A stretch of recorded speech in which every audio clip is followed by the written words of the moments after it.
자 마르틴 루터 1517년 10월 31일에 비텐베르크의 예배당의 정문에다가 95개조의 반박문을 탁 루터가 내걸면서 종교개혁이라는 게 시작이 되었어요. 지금 우리가 예배드리고 있는 이 모습, 그리고 우리가 생각하는 예수님을 믿으면 구원을 얻는 그 이야기, 이것을 새롭게 한 것은 500여 년 전에 종교개혁자들의 수고와 헌신 때문에 가능했다는 거죠. 그런데요, 이 종교개혁은 혼자 할 수는 없었어요. 그래서 늘 동역자들이 있었는데요, 우리가 잘 아는 인물 마르틴 루터에게도 수많은 동역자들을 붙여주셔서 이 종교개혁을 감당하게 했다는 거죠. 그 중에 마르틴 루터의 친구 프레드리히 미코니우스라는 사람이 있습니다. 이 미코니우스가 마르틴 루터의 종교개혁에 동참하게 된 매우 독특하고 놀라운 일화가 있습니다. 그 이야기를 제가 한번 소개해 드릴게요. 미코니우스는 종교개혁 시대에 마르틴 루터의 친구였던 이 미코니우스입니다. 이제 루터를 알기 전이죠. 미코니우스에 대한 이야기입니다. 들어보십시오. 미코니우스는 수도사가 되기 위해 수도원에 들어간 첫날 밤에 꿈을 꾸었다. 꿈을 꾼 거예요, 미코니우스가. 그런데 그가 안내자를 따라 도착한 곳은 출렁이는 곡식들로 뒤덮인 넓은 평야였다. 거기서 안내자가 미코니우스에게 그 곡식들을 추수하라고 명하자 미코니우스는 추수 같은 건 전혀 할 줄 모른다며 꽁무니를 뺐다. 안내자와 함께 밭 가까이 가보니 추수꾼 한 사람이 외롭게 일하고 있었다. 그 사람은 자기 혼자 그 밭을 다 추수하기로 결심한 사람처럼 열심히 일하고 있었다. 그 밭에서 추수하던 고상한 추수꾼, 그 사람은 마르틴 루터였다. 미코니우스는 루터 옆에서 그의 본을 따라 그 넓은 밭에서 그와 함께 열심히 땀을 흘리며 일했다. 호라티우스 보나라는 19세기의 목사님이 있어요. 이분이 영혼을 인도하는 이들에게 주는 글이라는 매우 작은 소책자를 만들었는데요, 거기에 나오는 이 미코니우스의 하나의 일화입니다. 여러분, 미코니우스의 일화를 통하여서 알 수 있는 것은 무엇이지요? 마르틴 루터. 그의 꿈을 통해서 이 마르틴 루터가요, 그 넓은 들판을, 그 수많은 곡식들을요, 그냥 막 혼자 다 추수할 것 같이 그렇게 열심을 다하여서 추수를 이 마르틴 루터가 하고 있었던 것이죠. 미코니우스는요 1524년부터 독일의 코타라는 지역에서 목회를 하며 마르틴 루터와 함께 종교개혁 운동을 동참한 인물입니다. 루터의 사역은 단순하게 교리를 좀 바꿔가지고 무엇을 해보자, 펜 끝에 루터의 사역이 있지 않았습니다. 물론 그는 수많은 책을 저술했지만 루터의 그 사역의 가장 밑바탕에는 이러한 영혼에 대한 열심이 있었던 것을 볼 수 있습니다. 마태복음 9장 36절, 오늘 본문은 이렇게 말합니다. 무리를 보시고 불쌍히 여기시니 이는 그들이 목자 없는 양과 같이 고생하며 기진함이라. 아멘. 루터는 그 당시에 목자 없는 양과 같이 고생하며 기진하는 그 루터 시대 당시에 수많은 사람들을 보았다는 거죠. 루터는 예수님의 이 정신을 가지고 교회를 개혁합니다. 전혀 성경적인 근거를 발견할 수 없는 면죄부 판매, 로마 카톨릭의 성경에서 근거를 찾을 수 없는 그 무리한 전통의 요구들, 두려움과 종교적인 율법에 놓인 목자 없는 양과 같은 고생하는 자들을 향해 자유의 복음을 마르틴 루터는 증거하였다라는 겁니다. 수많은 믿음의 사람들을 각성시켰고 수많은 믿음의 사람들에게 도전을 주었던 예수님의 이 말씀, 오늘 예수님의 이 말씀을 통하여 우리도 마르틴 루터와 같이 영혼을 추수하는 그 사역에 동참할 수 있는 모두가 되기를 주님의 이름으로 간절히 소망합니다. 그렇습니다. 오늘 본문을 통하여서 우리가 알 수 있는 것은 무엇일까요?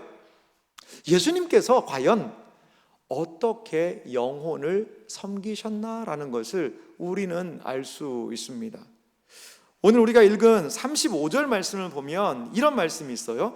예수께서 모든 도시와 마을을 두루 다니사 그들의 회당에서 가르치시며 천국 복음을 전파하시며 모든 병과 모든 약한 것을 고치시니라. 아멘. 이것은요, 예수님의 귀한 전도의 사역의 모습을 보여줘요. 두루 다니셨어요. 회당에서 가르치셨어요. 천국 복음을 전파하셨어요. 수많은 병자들을 고치신 예수님의 사역의 35절이라면 어떠한 원리에 의해서 이 사역을 감당하셨는가가 오늘 36절부터 등장하고 있습니다. 먼저 우리가 예수님의 이 사역이 감당 가능했던 그 이유는 무엇이냐? 먼저 영혼을 긍휼히 여기는 마음이 예수님에게 있었던 것을 우리는 볼 수 있습니다. 예수님은 단순하게 그냥 다니면서 행동만 하지 않으셨어요. 예수님께서 두루 다니시며 복음을 가르치고 전파하며 고치신 그 사역의 이면에는 예수님의 무엇이요? 마음이 있었다라는 거죠. 예수님의 마음을 요약적으로 제시하고 있는 말씀이 오늘 마태복음 9장 36절입니다. 우리 36절 말씀을 다 같이 한 목소리로 읽겠습니다. 같이 읽겠습니다. 무리를 보시고 불쌍히 여기시니 이는 그들이 목자 없는 양과 같이 고생하며 기진함이라. 아멘. 예수님은 무리를 보시고 어떻게 하셨다는 거죠? 불쌍히 여기셨다라는 거죠. 여기 예수님이 무리를 보시고라는 단어가 있어요. 이 무리를 보는데요, 그냥 쓱 지나가면서 사람들이 많이 있네? 그 정도의 예수님이 보셨다는 것은 아닙니다. 이 무리를 보시고의 이 원어의 의미를 보니까 이것은요, 공감과 이해가 담긴 관찰이에요. 무리를요, 뚫어지게 보신 거예요. 이 사람들이 과연 무엇이 필요한가? 예수님이 무리를 보시자, 무리를 관찰하시자 내린 평가가 뭐죠? 목자 없는 양과 같이 고생하면서 기진하고 있구나. 그것을 보는 거죠. 예수님 당시에 유대인들은 어떤 삶을 살았을까요? 종교 지도자들이요, 그들을 영혼으로 잘 돌봐주지는 못했던 것 같아요. 자기들도 못하는, 예수님 말씀에 의하면 그래요, 자기들도 지키지 못하는 걸요, 이거 해라, 저거 해라, 이것도 해라, 뭐 그렇게 안 하면 안 된다, 이렇게 요구했다라는 거죠. 그러니까 이 신앙생활에 뭐가 없냐면 기쁨, 만족이 있는 것이 아니라요, 의무감밖에 없어요. 해야 되는 것만 가득 있으니까 이게 신앙이요, 짐이 되는 거죠. 그러니까 이들이요, 돌봐줄 목자가 없는 양떼같이 고생하며 기진한 모습을 예수님은 관찰하면서 보셨다라는 거죠. 그리고 그 보신 결과물이 뭐냐면 불쌍히 여기셨다는 거거든요. 이 불쌍히 여기다라는 단어가 매우 원어의 의미를 보니까 독특한 의미가 있어요. 자, 이 불쌍히 여기다라는 단어, 여러분 놀라지 마십시오. 스프랑크 니조마이라는 이 단어예요. 이게 헬라어에 좀 말이 어렵죠. 스프랑크 니조마이. 그런데 이 스프랑크 니조마이라는 단어가 명사로 쓰일 때는 어떤 단어가 있냐면요, 이 창자란 뜻이에요. 내장이란 뜻이에요. 심장이란 뜻이에요. 여러분, 제가 질문 하나 해볼게요. 영혼은, 우리가 영혼이 있잖아요, 우리 속에. 이 영혼은 어디에 있을까요? 영혼이 우리의 어디에 있을까요? 우리의 영혼이 마음에 있다는 얘기를 많이 하잖아요. 그럼 마음은 어디에 있는 거죠? 마음은 또 심장이 하트니까 여기 아닙니까? 그래요. 우리는 생각할 때 마음에 영혼이 있다, 때로는 이게 머릿속에 있는 건가? 이러한 참 궁금증이 자아내기도 해요. 그런데 유대인들은 어떻게 생각했느냐? 영혼이 어디에 있느냐? 창자에 있다고 생각했어요. 그들은. 그러니까 이 내장 안에 영혼이 있다라는 거죠. 그러니까 이 스프랑크 니조마이라는 이 단어는요, 이 영혼에서부터 끊어질 듯한 불쌍히 여기는 거죠. 그러니까 이 스프랑크 니조마이, 이 불쌍히 여기는 이 마음 안에서의 이 긍휼이 올라오면 어떻게 하느냐? 움직일 수밖에 없는 거예요. 행동할 수밖에 없는 거예요. 스프랑크 니조마이라는 이 불쌍히 여기는 것이 올라올 때마다 움직이게 되더라는 거죠. 마태복음 15장 32절 말씀 보니까요, 이렇게 예수님이 말씀하십니다. 예수께서 제자들을 불러 이르시되 내가 무리를 불쌍히 여기노라. 그들이 나와 함께 있은지 이미 사흘임에 먹을 것이 없도다. 길에서 기진할까 하여 굶겨보내지 못하겠노라. 아멘. 이것은 무슨 일이냐면요, 예수님이 4,000명을 먹이신 사건이에요. 4,000명을 먹이신 이 놀라운 사건 이전에 무엇이 있었어요? 스프랑크 니조마이, 무리를 불쌍히 여기시는 예수님의 마음이 있었다라는 거죠. 예수님이 무리를 불쌍히 여기시기 시작하면 예수님은요, 움직이시는 거예요. 예수님의 불쌍히 여기심은요, 그냥 마음 한켠에 머물러 있는 것이 아니라 움직이는 긍휼로 나타나고 있는 것을 볼 수 있습니다. 오스왈드 스미스라는 분이 있는데요, 그분은 이렇게 얘기를 해요. 긍휼은 복음의 첫걸음이며 불쌍히 여기는 마음이 없는 전도는 생명을 낳지 못한다. 참 깊이 있는 묵상에서 나온 말이라고 저는 봐요. 그렇습니다. 긍휼은요, 복음의 첫걸음이에요. 불쌍히 여기는 마음은요, 전도를 통하여 생명의 역사를 일으킬 수 있다라고 오스왈드 스미스는 우리에게 도전하고 있습니다. 우리가 영혼을 섬길 때 가장 먼저 요구되는 것이 무엇입니까? 영혼을 향한 긍휼입니다. 하나님도 모르고 주의 은혜도 모른 채 메마른 땅을 종일 걸어가고 있는 그들을 향해 주님의 마음, 스프랑크 니조마이의 마음이 우리에게 필요하다라는 거죠. 이것은 단순한 감정이 아닙니다. 이것은 그 주님의 마음을 얻기 위해서는요, 단순한 사람의 시선으로 영혼을 보는 것을 넘어서야 돼요. 여러분, 전도하기가 왜 힘들죠? 말을 꺼내기가 왜 힘들죠? 저 사람 나보다 더 잘 살아요. 저 사람 나보다 더 건강해요. 저 사람 나보다 세상적으로 더 잘 나가요. 그러니까 내가 전도하려니까요, 안 되는 거예요. 왜? 내 시선으로 그 사람을 보는 거죠. 하지만 주님의 시선으로 그를 볼 때 유리하고 방황하고 하나님도 알지 못하고 그렇게 살아가는 불쌍한 영혼의 모습이 누구의 시선으로? 주님의 시선으로 볼 수 있다는 거죠. 이게 스프랑크 니조마이, 예수님의 불쌍히 여기시는 모습이라는 것입니다.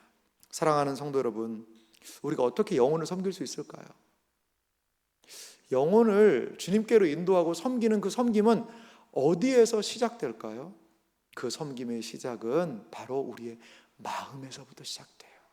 주님의 시선을 가지고 영혼들을 바라볼 수 있는 스프랑크 니조마이, 이 마음을 함께 품는 주님의 자녀들이 되시기를 주님의 이름으로 소망합니다. 그렇습니다. 주님은 스프랑크 니조마이, 영혼을 향해 불쌍히 여기셨어요. 그런데 이 영혼을 향해 불쌍히 여기신 그분께서 하신 행동이 있어요. 그것은 무엇이냐? 그 영혼을 향한 기도가 이어서 등장하고 있는 것을 우리는 볼 수 있습니다. 마태복음 9장 37절 말씀을 좀 볼까요? 같이 읽겠습니다. 이에 제자들에게 이르시되 추수할 것은 많되 일꾼이 적으니. 아멘. 예수님께서는요, 이 추수는 뭐죠? 영혼들이란 말이에요. 이 영혼들을 바라볼 때 추수할 것이 많다라고 보시는 거죠. 우리는 전도할 사람이 없어 보이죠. 여러 다양한 이유 때문이에요. 나의 한계 때문에 전도할 대상자를요, 그냥 나름대로 생각을 해요. 하지만 주님께서는 무엇을 말씀하세요? 추수할 것 많다라는 거예요. 우리 주변에 아직도 복음을 알지 못하고 주님을 알지 못하는 이들 모두가 추수할 것이 많은 영혼들이라는 거죠. 그런데 이 추수할 것은 많지만 일꾼이 적구나 라고 우리 주님 말씀하십니다.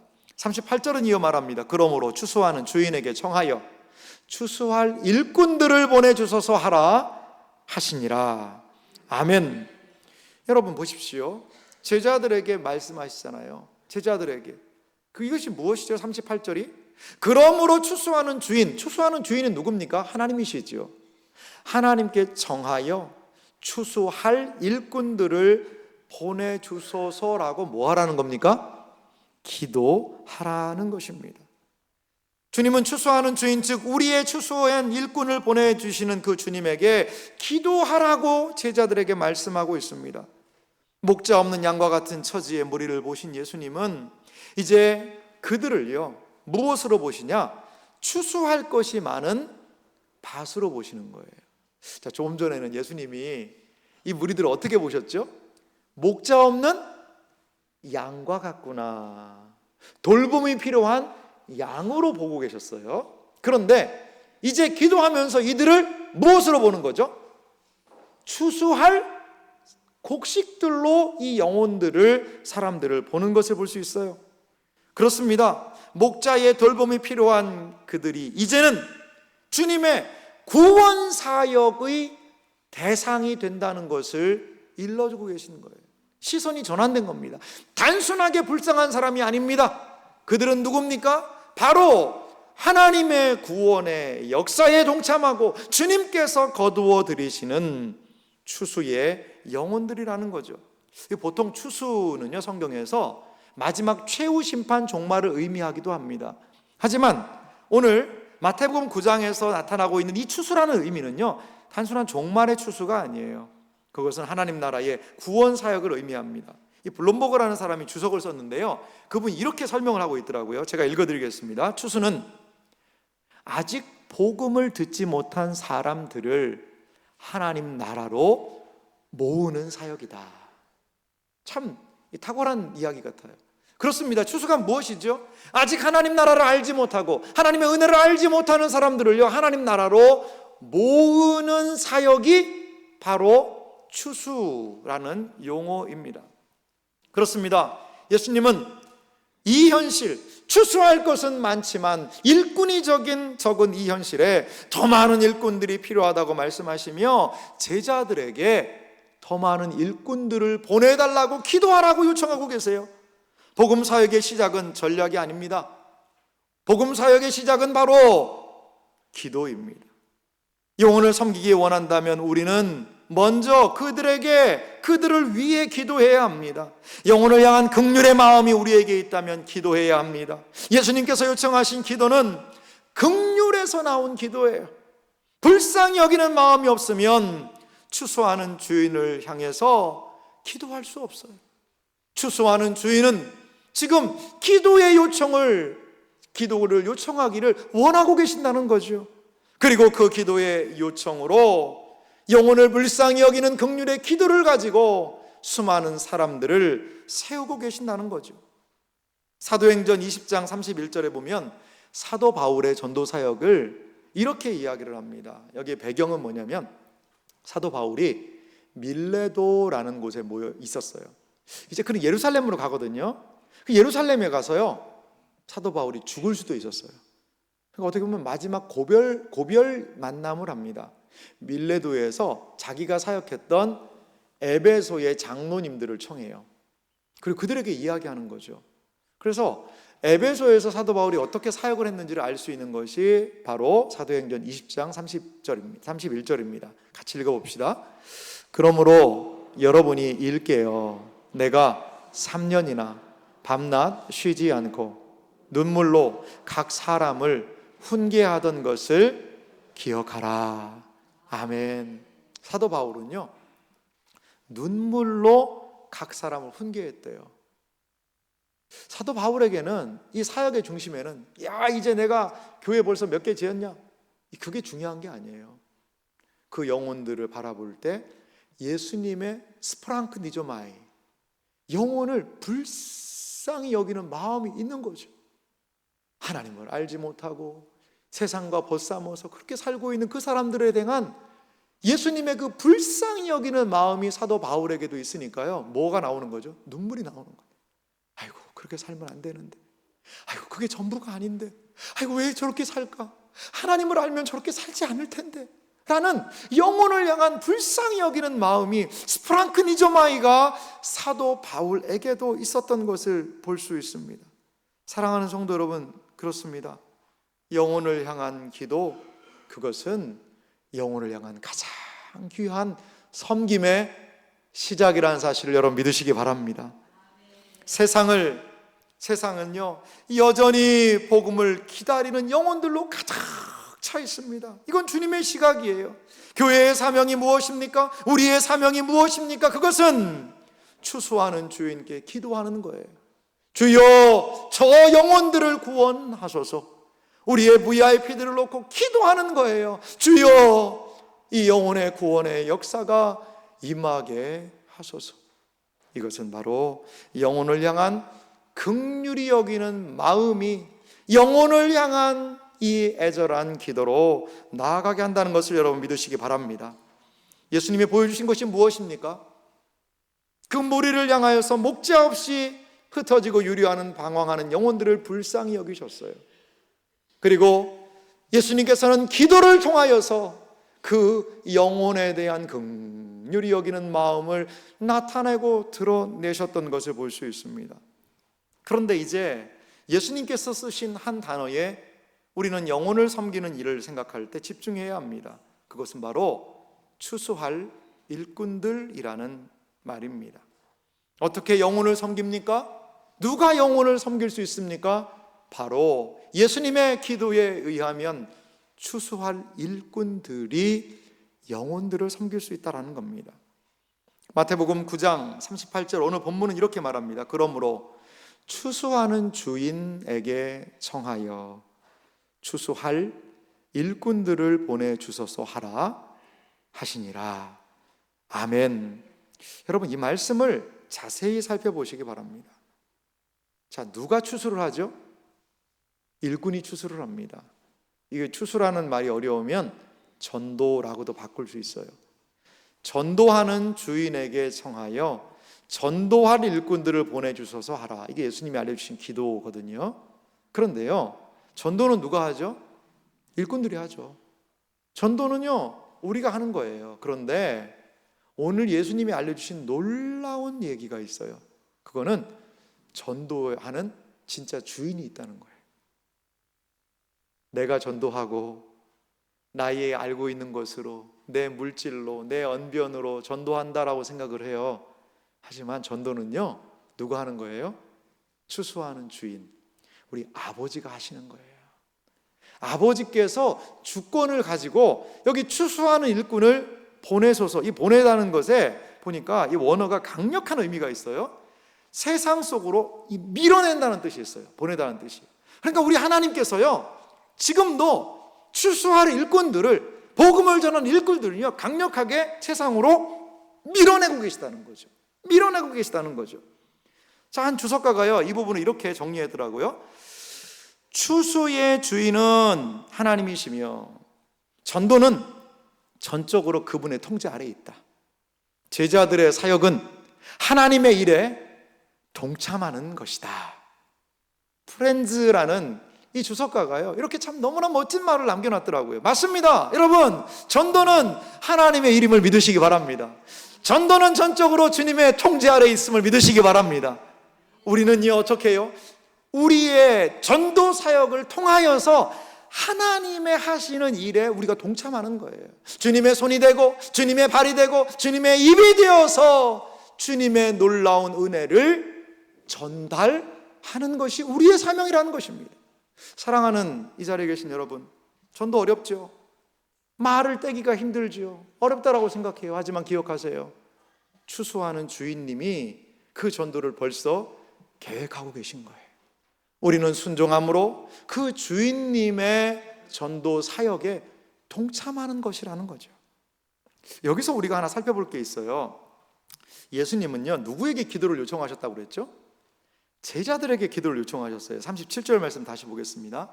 이에 제자들에게 이르시되, 추수할 것은 많되 일꾼이 적으니. 그러니까 제자들에게 추수할 건 많은데 일꾼이 적으니까 하나님한테 좀 같이 기도를 하자라고 예수님이 함께 기도하셨을 것 같아요. 이렇게 그들과. 그러면 이들이 기도했잖아요. 누굴 보내달라고? 추수하는 일꾼을 보내달라고. 그럼 일꾼이 왔을까요? 안 왔을까요? 일꾼이 왔을까요? 안 왔을까요? 왔겠죠. 그럼 그 일꾼은 누굴까요? 과연 하나님은 누구를 보내셔서 이 예수님과 제자들의 기도에 응답하셨을까요? 마태복음 10장에 보면 오늘 38절이 9장의 마지막이에요. 그리고 이제 10장 1절이 이어지는데요. 10장 1절에 보면 이렇게 예수님이 말씀하십니다. 예수께서 그의 12 제자를 부르사 더러운 귀신을 쫓아내며 모든 병과 모든 약한 것을 고치는 능력, 권능을 주시니라. 아멘. 여러분, 이거 어디서 많이 듣던 말 아닙니까? 우리가 읽었던요, 마태복음 9장 35절에 예수님의 사역이요, 누구에게로 이제 왔어요? 제자들에게 온 거예요. 제자들에게. 자, 이 12 제자들을 부르셔서 그들에게 주신 사명이 뭔지 아십니까? 5절부터 제가 읽겠습니다. 예수께서 이 12를 내보내시며 명하여 이르시되 이방인의 길로도 가지 말고 사마리아인의 굴로도 들어가지 말고 오히려 이스라엘 집에 잃어버린 양에게로 가라. 이들의 사명은 무엇입니까? 이스라엘 집 안에 있는 잃어버린 양들을 향해 가는 것이 이들의 사명이었어요. 가면서 전파하여 말하되 천국이 가까이 왔다 하고 병든 자를 고치며 죽은 자를 살리며 나병한 자를 깨끗하게 하며 귀신을 쫓아내되 너희가 거저 받았으니 거저 주라. 할렐루야. 여러분, 하나님을 향하여서 일꾼을 보내달라고 기도했습니다. 근데 누가 일꾼이 되었어요? 바로 기도하던 그 사람들, 예수님과 함께 기도하던 그 사람들이 주님의 권능을 받고 주님의 이 전도 사역을 감당하는 일꾼이 되었다는 사실을 여러분 믿으시기 바랍니다. 누가 영혼을 위해 추수하는 사람이 되었습니까? 하나님은 제자들의 기도를 듣고 누구를 추수하는 일꾼으로 삼으셨습니까? 바로 기도하던 그 사람, 기도하는 그 사람을 주님의 영혼을 거두는 일꾼들로 세우셨다라는 겁니다. 용기가 안 나죠. 전도할 때 가장 힘든 게 뭐라고 그래요? 용기가 없어서 못하겠다. 여러분, 오늘 본문은요, 우리에게 강력하게 도전하고 있어요. 영혼을 위해 기도하십시오. 하나님께 구하십시오. 그러면 추수의 주인께서 우리에게 권능을 주신다는 사실을 믿으시기 바랍니다. 영혼을 만날 틈을 보이게 하실 거예요. 영혼을 향한 긍휼히 여기는 마음을 가지고 기도할 때에 하나님께서는 그 영혼을 아버지께로 인도할 수 있는 놀라운 은혜의 사명을 우리에게 주실 줄 믿으시기 바랍니다. 우리는 추수하는 주인께 기도해야 합니다. 기도하는 그 영혼에게, 기도하는 우리에게 주님이 은혜를 베풀어 주실 줄 간절히 소망합니다. 마르틴 루터는요, 단순하게 교리를 바꾼 사람은 아니었어요. 성경에 보면 루터는 많은 섬김을 한 것을 볼 수 있습니다. 루터는 왜 종교개혁을 일으켰을까요? 로만 카톨릭이 불만스러워서 저거 내가 좀 뜯어 고쳐보자. 아니요, 그게 시작이 아니었어요. 바로 불쌍하고 그 밑에서 신앙생활하던 그 사람들이 참 많이 딱하고 힘들었던 거죠. 루터의 사역을 보면은요, 마르틴 루터가요, 할데베르크 성에서 있을 때 전염병이 돌아요. 우리나라 코로나를 경험했지 않습니까? 그때 루터 시대에도 그런 전염병이 돌아요. 여러분, 유럽이요, 흑사병으로 인구 3분의 1이 줄기도 했어요. 유럽 전체 인구가. 그 당시에 전염병은 상당히 무서웠어요. 그런데 사람들이 막 죽어가는 거죠. 죽어가니까요, 죽어가는 사람들을 그대로 두고 산 사람들이 다 도망갔어요. 성을 빠져나가는 거죠. 루터에게도 여기서 나가야 된다라고 사람들이 이야기했는데 루터는 떠나지 않습니다. 그리고요, 그 질병에 걸린 사람들을 도와줘요. 그 자신의 아내와 함께요, 그 사람들을, 동역자들과 함께 끝까지 책임지면서 그 성을 떠나지 않고 돌아봐요. 영혼을 향한 루터 마음 가운데 긍휼함이 있었다라는 거죠. 이 루터의 영혼을 향한 그 긍휼한 마음을 알 수 있는 것이 앞서서 소개드린 프레드리히 미코니우스와의 이 대화를 통해서도 알 수 있어요. 미코니우스가요, 몸이 너무 아픈 거예요. 그래서 이제는 하나님이 나를 부르실 것 같다라는 생각이 들어서 루터한테 편지를 썼대요. 아무래도 하나님이 나를 부르실 것 같다. 근데요, 루터가 그때 시간이 있었으면 당장 달려갔을 텐데 가지를 못했던 것 같아요. 그러니까 자신의 동료인 미코니우스에게 루터가요, 직접 못 가니까 편지를 써요. 근데 편지에 이런 내용이 있습니다. 제가 읽어드릴게요. 하나님의 이름으로 명하노니 자네는 죽지 말고 살아야 하네. 왜냐하면 교회의 개혁을 위해서 내게는 아직도 자네의 힘이 절실히 필요하기 때문이야 라고 미코니우스에게 편지를 답장으로 보냅니다. 그리고 그 영혼을 위해서 간절히 기도해요. 놀랍게도요, 미코니우스는 죽을 줄 알았는데 병이 회복이 됐대요. 루터의 기도의 덕분이 아니었을까 이런 생각이 들어요. 그리고 회복이 된 이후에 6년을 더 살았다고 그래요. 그래서 미코니우스는 1546년에 하나님의 부르심을 받게 됩니다. 그런데 1546년이 무슨 해인 줄 아세요? 바로 마르틴 루터가 하나님의 부르심을 받은 그 해예요. 자기 친구랑 같은 해에 하나님의 부르심을 받은 거죠.